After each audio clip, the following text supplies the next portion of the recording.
Hello and welcome to another update video on Bitcoin. We want to start here on the daily time frame, and we can see that Bitcoin remains in the resistance area but continues to push against the 61.8 Fibonacci retracement here. So this is the next resistance level. Price has not yet been able to break above it. In the last few days, I explained in really a lot of detail what we have to expect in this resistance range. I explained in a lot of detail what it means, what the signals are for a bear market. We haven't seen any of those. I think it is very clear that we've been in this range now for quite some time, and there's currently no clear breakout signal. And for now, the local trend remains up, though. The local trend remains up, and we're going to take a look at that on the smaller time frame. Remember, tomorrow, in exactly 1 day, I think while I record this video, it's like 1 hour and 20 minutes, we'll have the FOMC meeting and the decision about interest rates. I mean, the idea is currently that interest rates will be reduced by 25 basis points. I think it's priced in to a degree.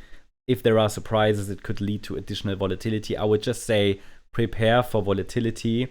The chart is not very clear in the very short term. In the very short term, different options can play out here, different scenarios. We are in resistance, and we're getting closer to this very, very important level that I mentioned again and again over the last few weeks, which is, and I'm going to open the VRVP indicator here. I'm going to zoom in to the right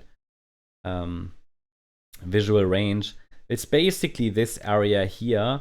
A bit difficult to see now. Depending on how I zoom, it gives me this as point of control.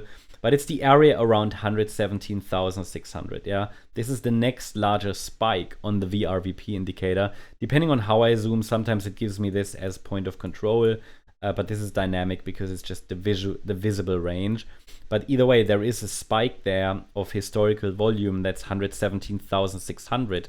And on the smaller time frame in that area, there are a lot of smaller degree targets and so on, right? 117,600 is a level which is also relevant on a smaller time frame. It is relevant from a VRVP volume profile indicator point of view. It just shows where historically there has been a lot of trading activity. That means these are prices that are often traded, and that means there's a lot of activity, and that means the order book is typically filled, and that means it can take a moment to get through.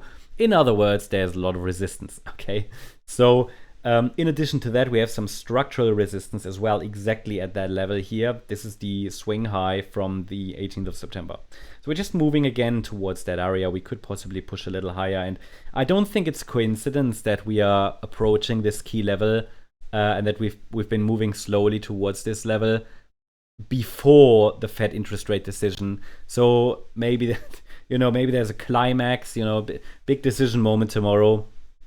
It is what it is. Currently, the move to the upside that we see is unfolding in 3 waves.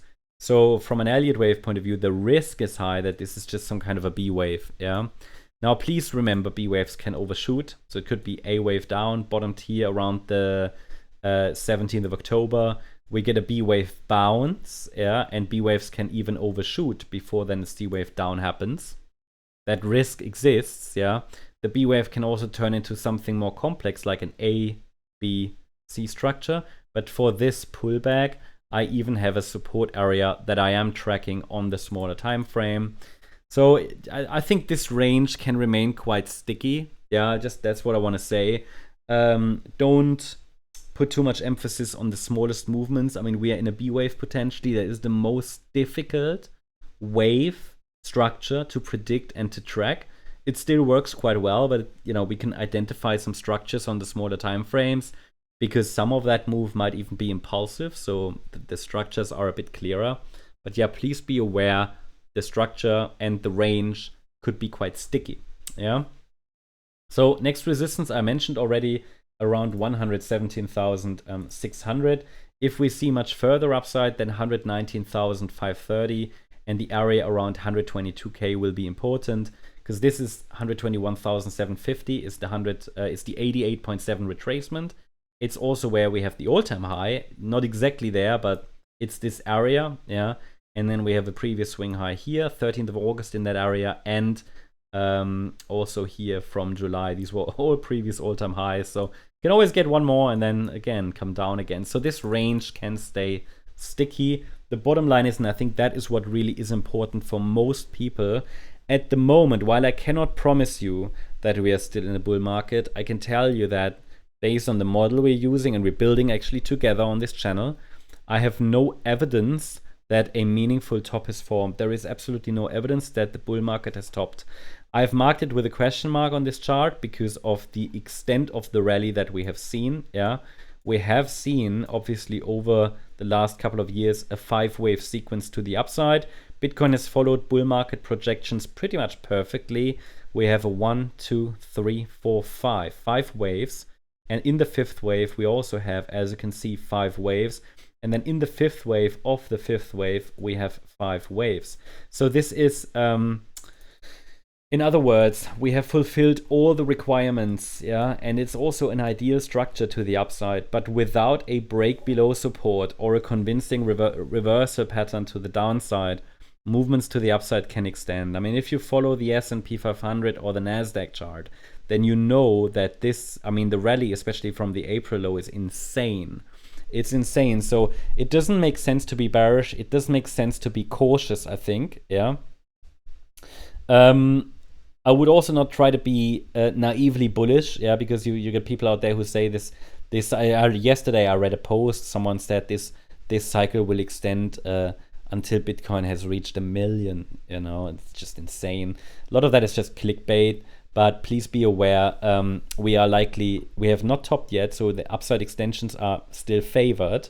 Okay, but we are at a point where the structure can start to decline and we can start a bear market at any time. Now, to wrap it up, just wanted to give you the 3 signals again that need to be triggered for me to say we're in a bear market. Three warnings, let's say it like that. So first one is the 55-week exponential moving average. It's at 99K. We are moving away from it, right? This will go up further. So it's at the moment it's around 99K. The market can come down, bounce off. The market can come down, break it, and recover. As long as we don't get a weekly candle close, that's not a problem. But if we get a weekly candle close below it, my first warning. Another warning is, and one of them might come first. You know, it doesn't matter so much which one comes first, but if we get a B wave here and we get a strong rejection, a really impulsive decline, but that will be a bit difficult to see because, you know, what is an impulsive decline, right? It needs to be large enough to be noticeable, but that would be the second warning. And the third one will be a break below this support area at $83,160. This is the 78.6 retracement of the rally from the April low. Break that and we have a 34% pullback. From the all-time high, roughly 34%, yes, and that is in line with what previous declines have done in this bull market.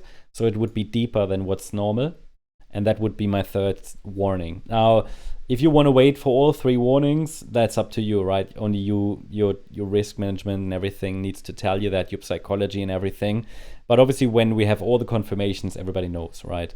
Okay, there will always be the people who deny it. Like in the last bear market, people didn't believe we're in a bear market until Bitcoin broke below 30K, right? I will definitely get very, very, very cautious below the 55-week exponential moving average. For now, we're comfortably holding above it. And the full confirmation comes with a break below the April low. That is at around 74.5K. Now, to wrap it all up, the long-term chart, yeah, shows us that we are not only holding above the 55-week exponential moving average, we are also holding above the 21-week exponential moving average. That is around $111,700. So that might act as additional support, and is actually a level that runs exactly through the CME gap that formed this week. So it can provide additional support. The price closed 1 weekly candle below the 21-week, but then recovered. The 21-week is, for me, a more fragile and a weaker support level than the 55. For me, it's like once we break below the 21, then it opens the door to the 55. But it needs to be a decisive break, and this is therefore more fragile. This is more important. Okay, that's the update on Bitcoin. Hope you liked the update. If you did, please hit the like button, leave a comment, and subscribe. And if you're interested in additional updates, then also make sure to follow our other channels, especially the More Crypto Online channel, where we cover Bitcoin every single day. Thanks so much. Bye-bye.